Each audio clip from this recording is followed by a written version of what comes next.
다 함께 사도신경으로 신앙 고백하심으로 목요일 새벽을 하나님께 올려드리겠습니다.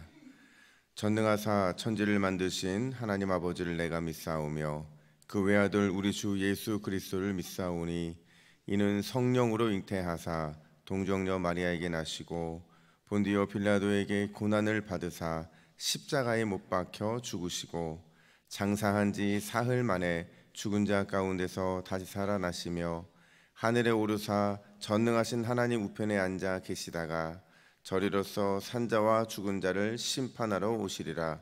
성령을 믿사오며 거룩한 공회와 성도가 서로 교통하는 것과 죄를 사하여 주시는 것과 몸이 다시 사는 것과 영원히 사는 것을 믿사옵나이다. 아멘. 찬송가 449장입니다. 찬송가 449장. 예수 따라가며 복음 순종하면 우리 행할 길 환하겠네. 주를 의지하며 순종하는 자를 주가 늘 함께 하시리라. 우리 449장 함께 찬양 올려드리겠습니다. 예수 따라가며 복음 순종하면 우리 행할 길 환하겠네. 주를 의지하며 순종하는 자를 주가 늘 함께 하시리라. 의지하고 순종하는 길은 예수 안에 즐겁고 복된 길이로다. 해를 당하거나 우리 고생할 때 주가 위로해 주시겠네. 주를 의지하며 순종하는 자를 주가 안위해 주시리라. 의지하고 순종하는 길은 예수 안에 즐겁고 복된 길이로다. 남의 짐을 지고 슬픔 위로하면 주가 상급을 주시겠네.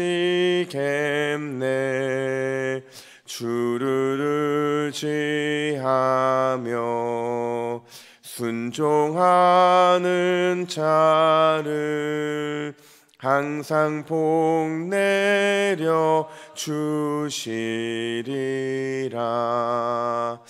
의지하고 순종하는 길은 예수 안에 즐겁고 복된 길이로다. 우리 받은 것을 주께 다 드리면 우리 기쁨이 넘치겠네. 주를 의지하며 순종하는 자를 은혜 풍성케 하시리라. 의지하고 순종하는 길은 예수 안에 즐겁고 복된 길이로다. 주를 힘입어서 말씀 잘 배우고 주를 모시고 살아가세. 주를 의지하며 항상 순종하면 주가 사랑해 주시리라. 의지하고 순종하는 길은 예수 안에 즐겁고 복된 길이로다. 할렐루야. 의지하고 순종하는 길은 예수 안에 즐겁고 우리 인생의 복된 길인 줄로 믿습니다. 이 시간 말씀을 받겠습니다. 이 복된 시간에 주시는 하나님의 말씀은 계속해서 누가복음 20장 19절에서 26절까지의 말씀입니다.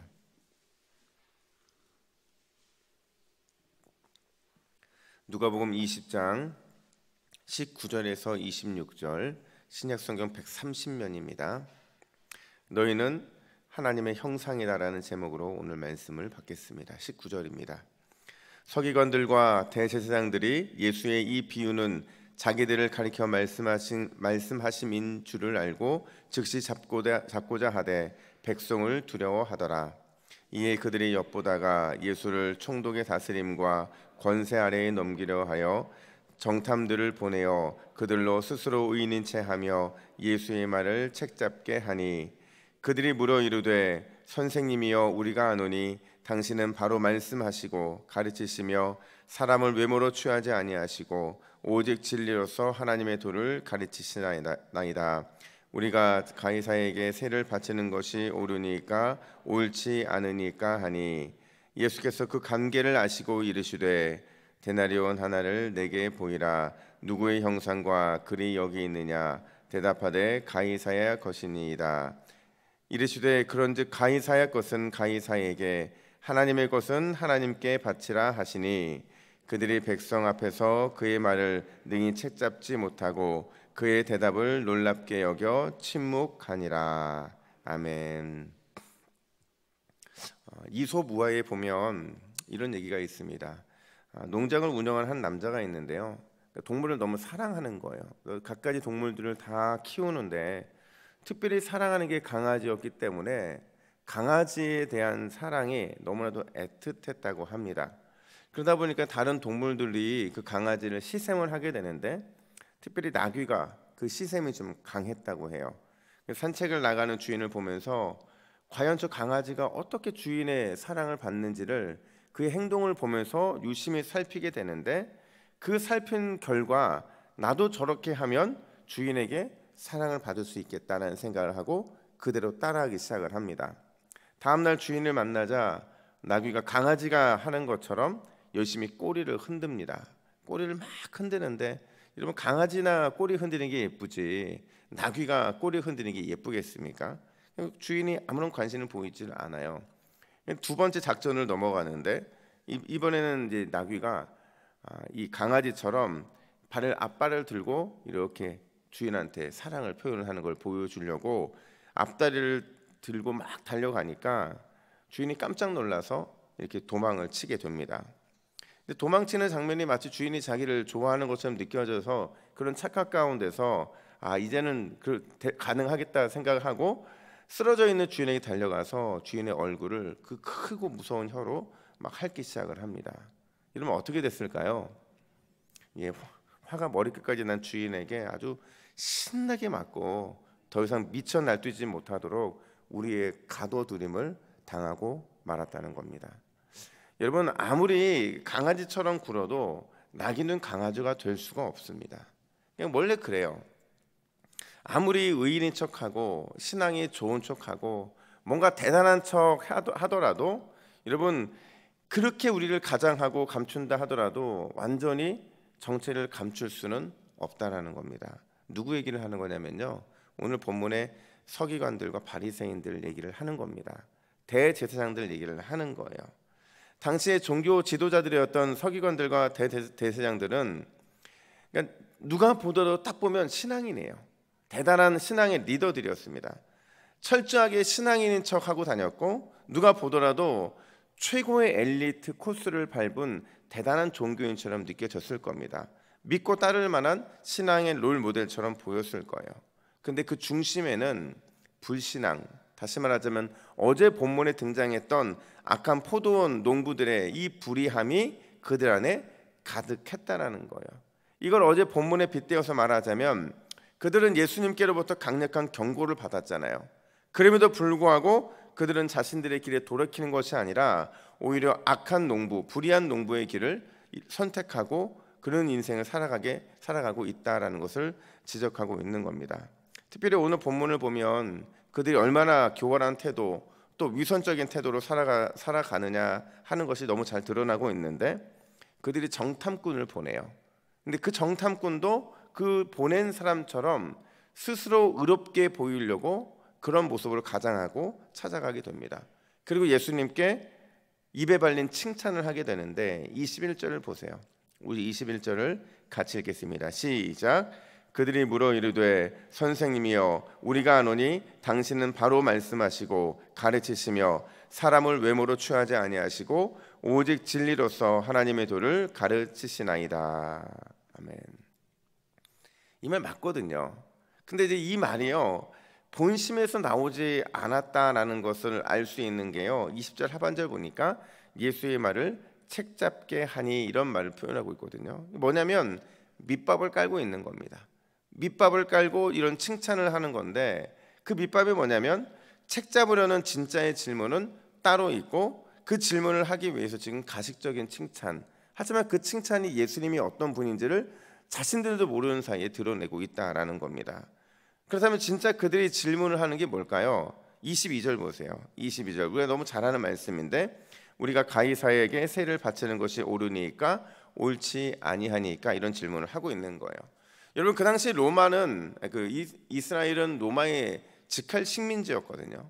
그러니까 모든 사람들이 인두세라고 하는 성인은 무조건 인두세를 내게 돼 있는데 그 액수가 얼마냐면 1인당 한 데나리온이었어요. 그러니까 그렇게 큰 돈은 아니었다는 거죠. 그럼에도 불구하고 세금 문제는 늘 민감하잖아요. 그 세금 관련돼서 예수님께 질문을 하게 되는데 그 질문이 일종의 함정이었다는 겁니다. 여러분 생각해 보세요. 가이사에게 세금을 바치는 게 옳습니까? 바치지 않는 게 옳습니까? 라는 질문은 만약 세금을 내는 것이 옳지 않다고 하면 가이사 즉 로마를 반역했다는 이유로 고발할 수 있는 거예요.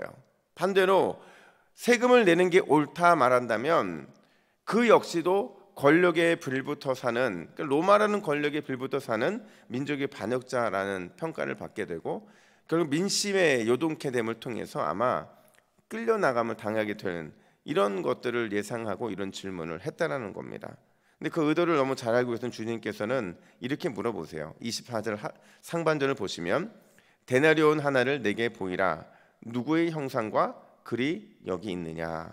여러분 이걸 딱 들었을 때 얼마나 놀랐을까요? 그들은 상상 못했을 겁니다. 이런 질문을 던져놓고서 그냥 어떤 답만 기다리고 있는데 도리어 예수님이 질문하신 거예요.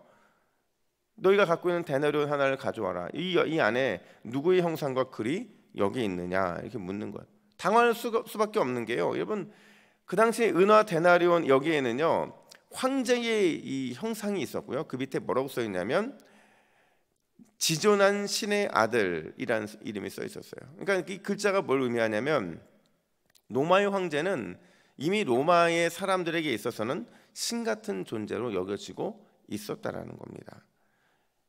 그런 그들에게 누구의 형상과 글이 있느냐라는 질문을 했다는 것은 그들이 다시 예수님께서 처했던 일종의 함정에 스스로 빠질 그런 위기의 순간을 맞이하고 있다는 겁니다. 그들이 답하지 못하고 있자 주님이 직접 이렇게 말씀을 하시는데 25절 말씀을 보세요. 같이 읽습니다. 25절 시작.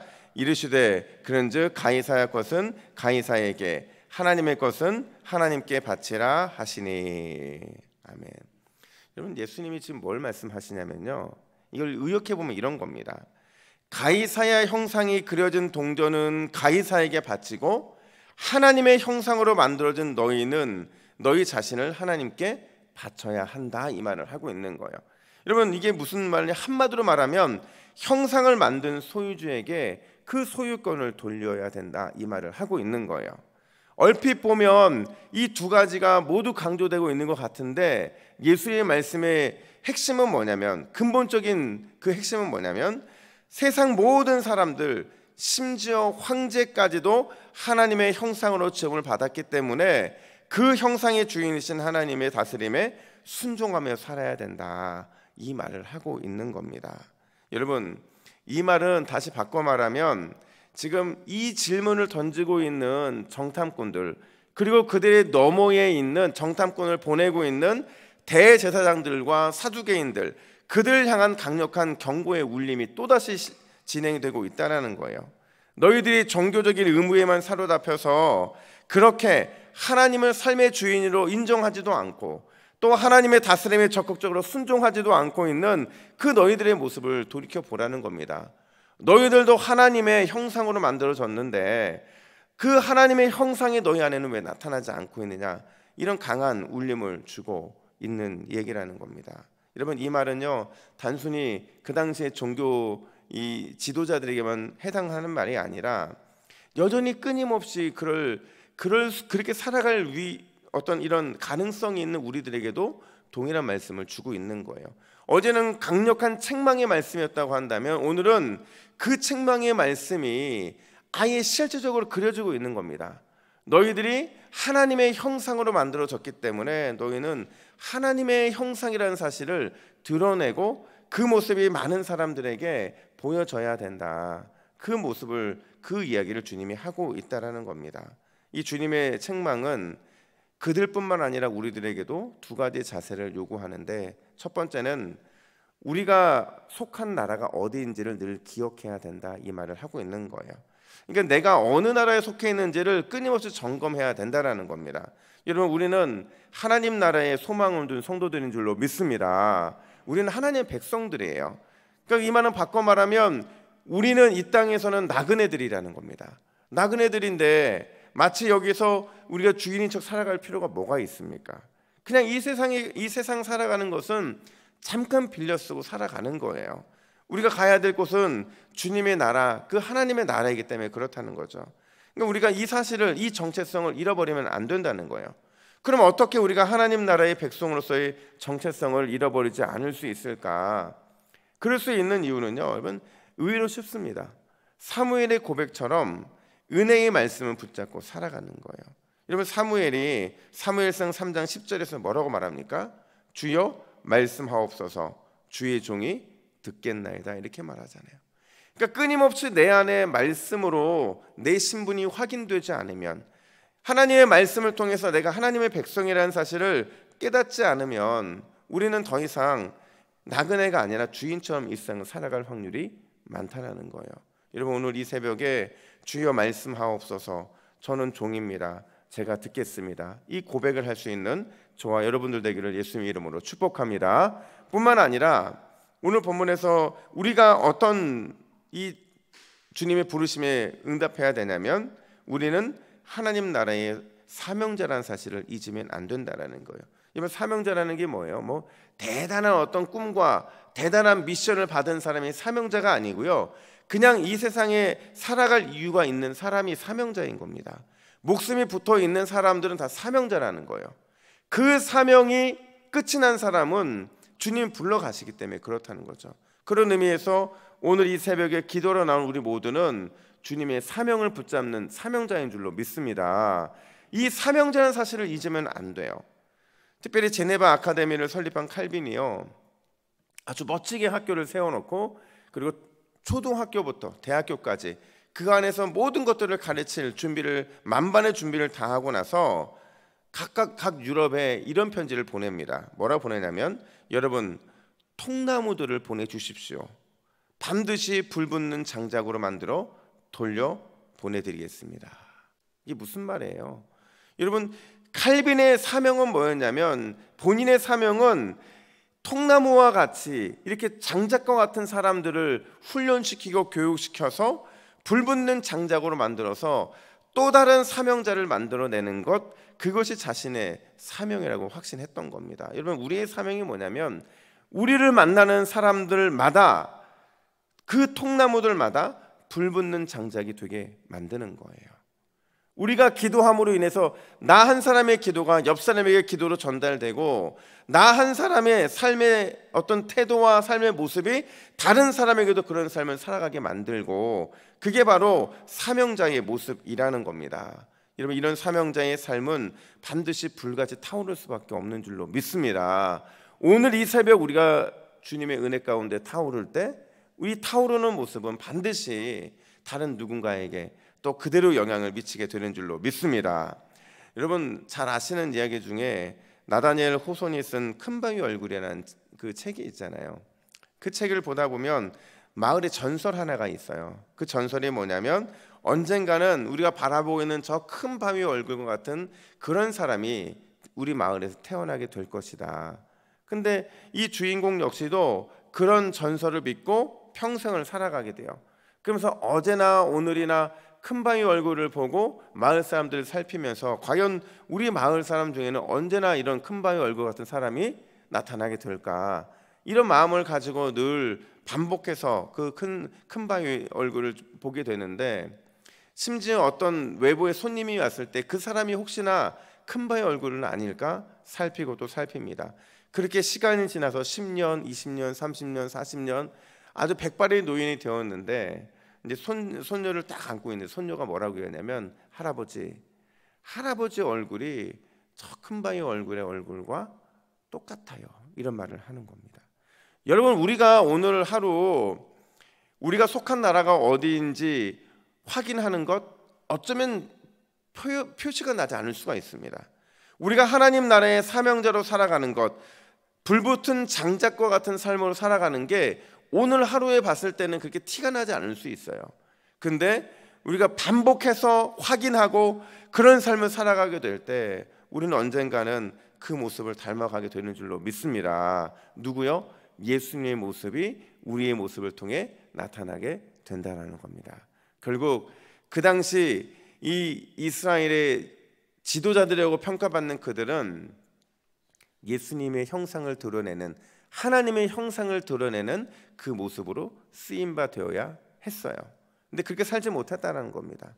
우리에게도 이 말씀은 숙제로 주어지고 있는 거예요. 겉만 그리스도인이 아니라 전인, 나의 생각과 마음과 감정까지도 모두가 그리스도인, 그 그리스도인이 되는 것을 주님이 우리에게 원하신다는 겁니다. 여러분, 말씀을 붙잡고 하나님 나라의 백성으로서의 정체성을 놓치지 않는 이 새벽 되기를 간절히 축복합니다. 뿐만 아니라 오늘 새벽 기도의 사명자로서 불같이 활활 타올라서 오늘 하루를 주님을 위해 온전히 헌신하고 드릴 수 있는 저와 여러분 되기를 간절히 축복합니다. 그럴 때 우리에게 오늘 하루도 예수님을 닮아가는 그리스도의 형상, 하나님의 형상이 우리를 통해 나타날 수 있기 때문에 그렇습니다. 그 은혜를 사모하며 함께 기도하는 저와 여러분들 되기를 예수님의 이름으로 축복합니다. 아멘. 함께 기도하겠습니다. 하나님 아버지, 우리 안에 하나님의 형상이 있는 줄로 믿습니다. 날마다 내 스스로 그 형상을 발견하게 하시고 그 형상을 따라갈 때에 우리를 통해 예수 그리스도가 나타나게 하시고 우리를 통해 하나님의 거룩하심이 드러나는 복된 하루가 되게 하여 주시옵소서. 날마다 주님 닮기를 사모할 때에 반드시 우리는 주님을 닮아가게 될 줄로 믿습니다. 그런 우리를 통하여, 그런 우리의 삶을 통하여 하나님 홀로 영광받아 주시옵소서. 감사드리며 예수님의 이름으로 기도하옵나이다. 아멘.